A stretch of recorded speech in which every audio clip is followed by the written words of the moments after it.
선거구별 민심과 후보를 알아보는 선거레이더. 먼저 원도심과 신도시가 공존하는 창원시 마산해원구를 살펴봅니다.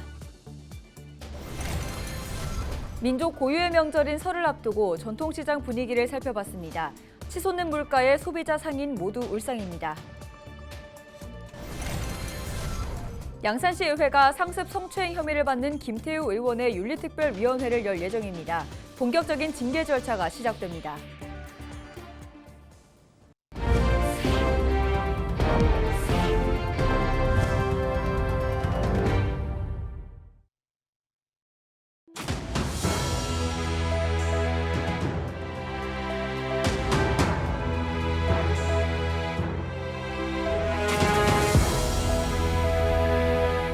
시청자 여러분 안녕하십니까? 헬로티비 경남뉴스입니다.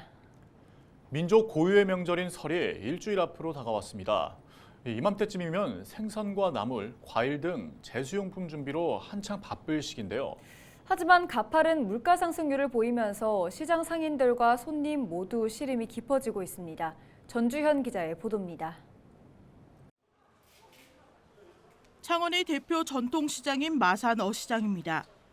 명절을 일주일 정도 앞둔 이맘때 발 디딜 틈도 없이 북적여야 할 시장이지만 한산하기만 합니다. 시장을 찾은 시민들은 생선회에 들었다 놓았다를 반복합니다. 예년에 비해 가파르게 오른 물가로 쉽사리 지갑을 열지 못합니다. 작년에 비하면은 완전 꼽으로 더 올라온 것 같아요. 작년에는 과일 이런 것도 좀 저렴하게 넣었는데 올해는 겁이 나서 장을 못 보겠어요. 모처럼 맞은 대목이지만 시장 상인들의 표정도 그다지 밝지 않습니다. 상인들은 지난해에 비해 매출은 절반 이상, 코로나19 이전에 비해선 70% 이상이 줄었다고 말합니다. 명절 특수도 옛말이 됐습니다. 기제설은 지내고 명절 제사를 다 안 지내니까 아마 작년보다는 3분의 1 정도 줄었다고 생각하시면 되고 과거는 3분의 2, 과거에 비하면 3분의 2 정도 줄었어요. 치솟은 물가는 통계로도 볼 수 있습니다. 전문 가격 조사 기관인 한국물가정보의 2024년 설 제수용품 물가 정보를 보면 사과 3개의 가격은 15,000원으로 지난해 같은 기간에 비해 43%가 올랐습니다. 또 대파 한 단은 4,000원으로 지난해에 비해 60%가 뛰었습니다.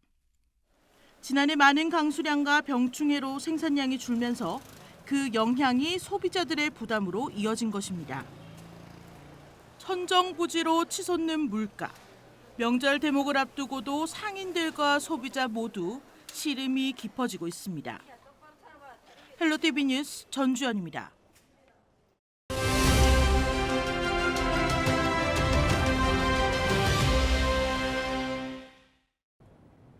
22대 총선을 앞두고 선거구별 민심과 후보를 알아보는 선거레이더 시간입니다. 이번 시간에는 원도심과 신도시가 공존하는 창원시 마산회원구로 가보겠습니다.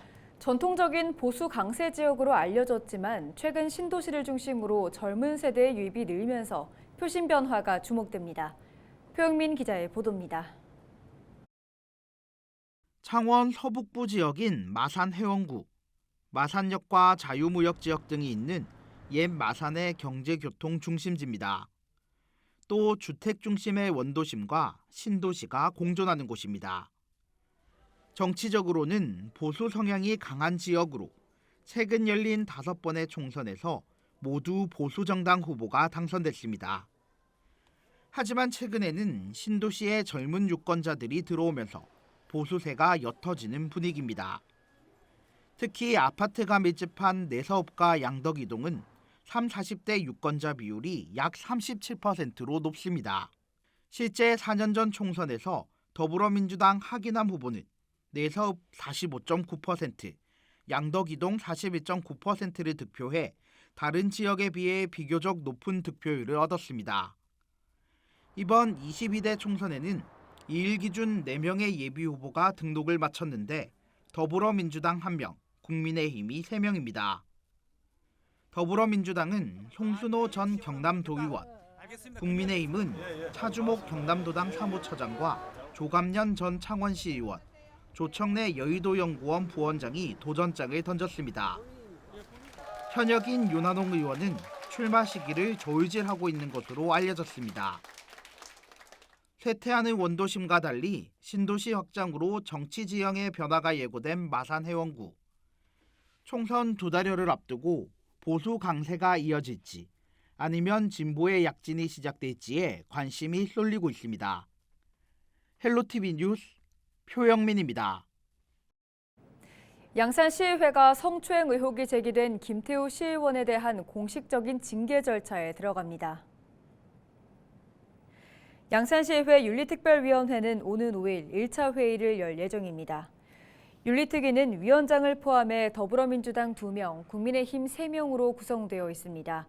앞서 양산시의회 여야시의원 18명 모두 김 의원에 대한 징계 요구서를 의회 사무국에 제출하면서 지난달 29일 원포인트 임시회 본회의가 열렸습니다. 최종 징계 여부와 수위는 다음 달 열릴 본회의에서 결정될 것으로 전망됩니다. 우동기 대통령 직속 지방시대 위원장이 2일 창원대를 방문해 지방시대 비전과 전략에 대한 강연을 진행했습니다. 우 위원장은 역대 정부의 균형발전 정책을 소개하고 앞으로의 지방분권과 균형발전을 위한 정책을 설명했습니다. 또 양질의 일자리와 청년 인구가 늘어나는 비수도권과 지역 인재를 양성하는 지방대학 만들기에 노력하겠다고 밝혔습니다. 창원과 김해 등 경남 6곳이 재건축 규제를 완화하는 노후계획도시 특별법 적용을 받게 됩니다. 국토교통부가 입법 예고한 특별법의 적용지역 108곳 대상 가운데 창원 의창성산, 김해 장윤회동 구산동, 양산 서창 등 경남 6곳이 포함됐습니다.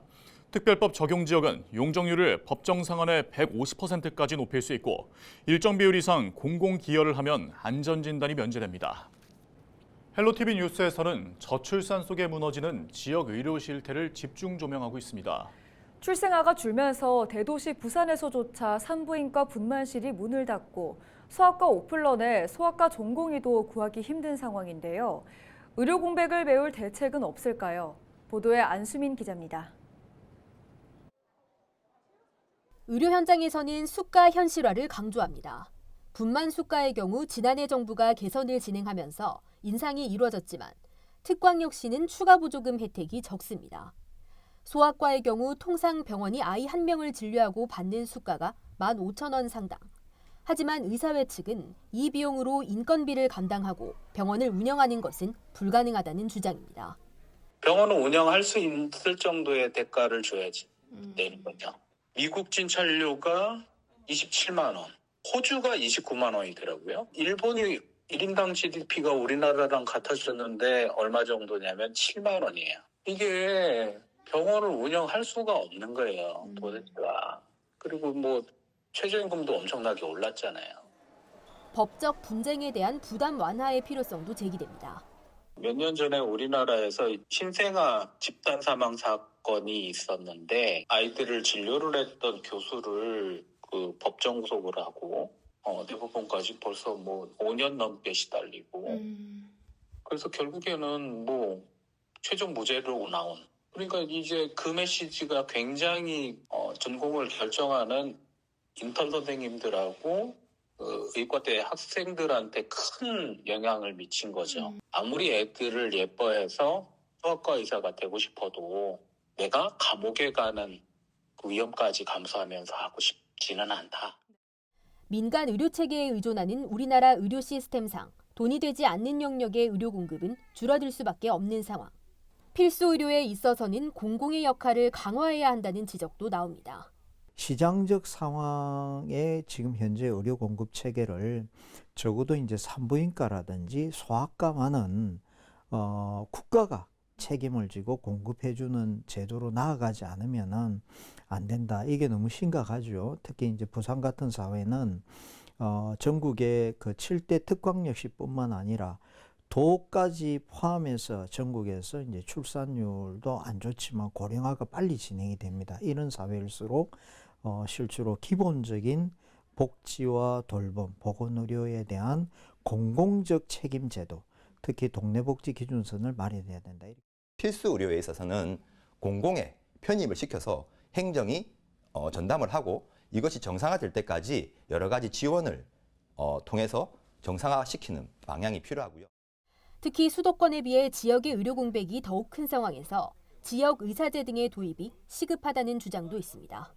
지역 의대와 협업을 해서 의료 인력을 육성하고 지역의 필수적인 이 의료 인력 인프라, 즉 지역 필수 의료 인력 육성 사업 등을 통해서 지역에 있는 의대를 졸업한 의사들이 수련을 거쳐서 지역 병원에 근무할 수 있는 지역 정원 제도 등을 도입을 해서 지금 현재 법이 제도화된 것을 효과를 좀 극대화해야지. 저출산 속의 대도시 부산에서조차 아이를 낳는 것도 자잘한 병을 치료하는 것도 쉽지 않은 현실입니다. 아이가 없어 의료 공급이 줄고 이것이 또다시 저출산으로 이어지는 악순환. 더 늦기 전에 무너지는 지역 의료 체계를 되살릴 특단의 대책이 실행돼야 할 때입니다.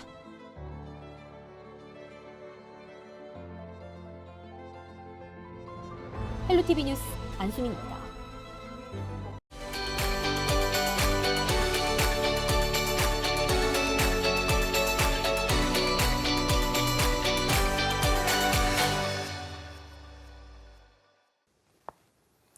민주주의의 꽃이라 불리는 선거, 대한민국 국회의원 300명을 선출하는 제22대 총선이 다가오는 4월 10일에 치러집니다.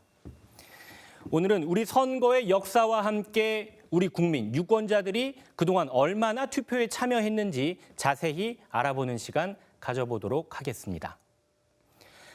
대한민국 총선의 시작은 1948년으로 거슬러 올라갑니다.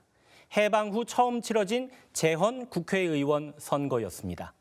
당시 의원 수는 200명, 투표율은 무려 95.5%로 총선 역사상 최고 투표율을 기록한 선거이기도 했습니다. 그리고 6.25 전쟁과 4.19 혁명을 거쳐 1960년 제5대 총선이 치러집니다. 개정된 헌법에 따라 양원제가 실시됐고 투표율은 84.3%. 여전히 많은 유권자들이 투표에 참여했지만 이듬해 5.16 군사정변으로 국회의원 임기를 채우지 못하고 다음 선거로 넘어갑니다. 헌정 사상 최초로 전국구 비례대표제가 도입된 6대 총선입니다. 의원 정수는 175명으로 대폭 줄었고 투표율은 72.1%, 이전 총선보다 12% 넘게 투표율이 급락했습니다. 1973년 유신 헌법에 의해 치러진 9대 총선에서는 무소속 출마가 허용됐고 한 선거구당 의원 2명을 선출하는 중선거구제가 시행됐습니다. 71.4% 투표율, 6대 총선 이후 투표율은 70%대를 보였습니다. 시간을 좀 더 뒤로 가보죠.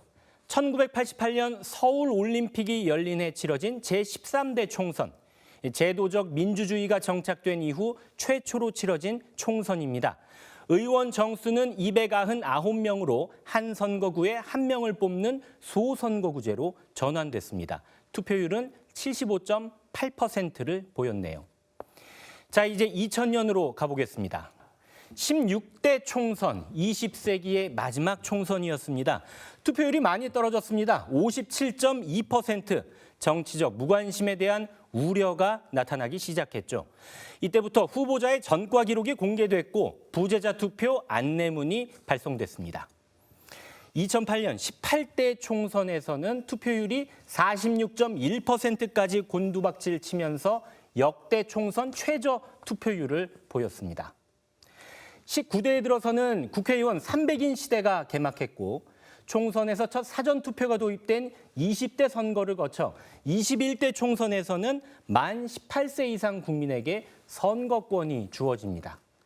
역대 최저 투표율을 기록했던 18대 총선 이후 투표율은 꾸준히 올라 지난 총선에서는 다시 60%대 투표율을 회복하기도 했습니다.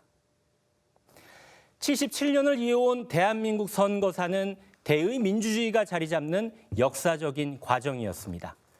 아름다운 선거를 통해 미래를 그려나가는 힘은 여전히 우리 유권자들의 선택에 달려 있습니다. 슬기로운 유권자 생활 박희붕입니다. 이상으로 뉴스를 마칩니다. 고맙습니다.